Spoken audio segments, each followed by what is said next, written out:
Dalian natin at baka hindi natin abutan si Kapitana. Oo nga po, Ima. Kailangan po natin masabi sa kanya na hindi na po ako sasali sa Sandali. contest. Aatras ka sa contest, Luna? Di naman ako bagay dun eh. Ano ka ba? Hindi ba sabi ni Tita Consuelo, okay lang sa kanya na sumali ka? In fact, ako gusto ko ikaw ang manalo. Naku, Ma'am Ashley. Manang, pasalihin mo na si Luna. Malay mo, manalo siya. Magiging leader siya ng kabataan sanggunian. At maraming makikipagkaibigan sa kanya. And I heard, malaki daw yung premyo ibibigay ni Tita Consuelo. Magagamit mo yun sa pag-aaral ni Luna. Sige na, pumayag ka na. Ito nga, oh. May ipapahiram pa ako sa yung dress. Sige na, kunin mo na. Kunin mo na. Sukat mo yan, ha? Sige. Bye. Good luck.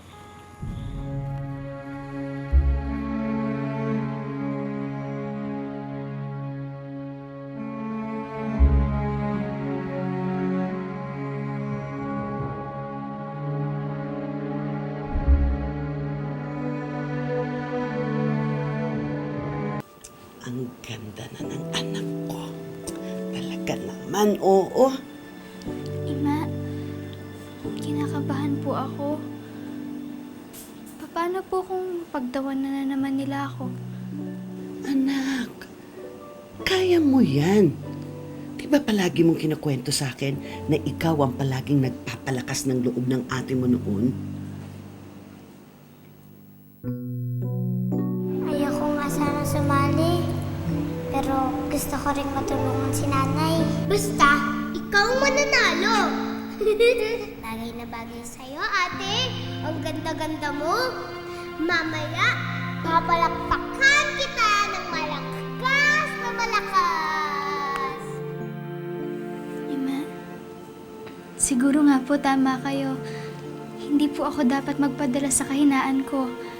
Kapag nakita ng ibang tao yung kakayahan ko, baka magbago yung tingin nila sa akin. Baka mamaya hindi na po nila ako tuksuhin. Ganyan. Ganyan dapat.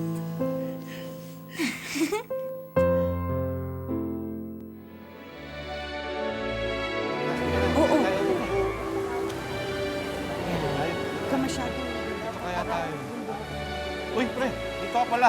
Tingnan mo yung anak ko, kasali sa beauty contest, no? Ganda, no? Gusto naman pare, hindi ko nga alam kung paano nasali sa contest ng paganda yung anak mo. Parang nahaluan ng uling yung mga kasama niya, oh. May bastos ka pala eh. Ano ba gusto mo? Crispin! Ano Crispin! ba gusto mo mangyari, ha? Bastos nga! Tumatanda ka pa. Huwag mong papansinin yon, ha?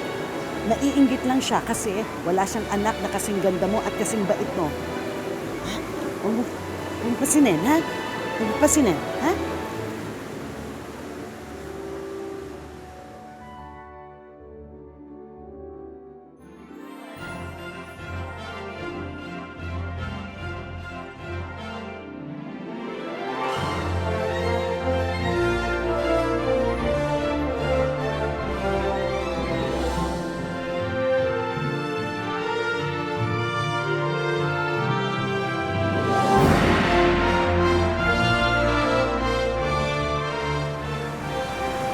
Ima, hindi pa rin po talaga ako makapaniwala na sasali ako sa beauty contest.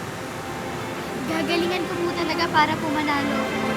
Para po maipakita ko sa kanila na kahit ganito yung itsura ko, meron pa rin akong tinatagong kagandahan. Tama, anak. Kayang-kaya mo yan natin. Ikaw pa. Yes! Nananalo ka. Alam mo nang gagawin mo, Vince. Pagkatapos nito, walang mukhang maiaharap si Luna sa mga taong nandito.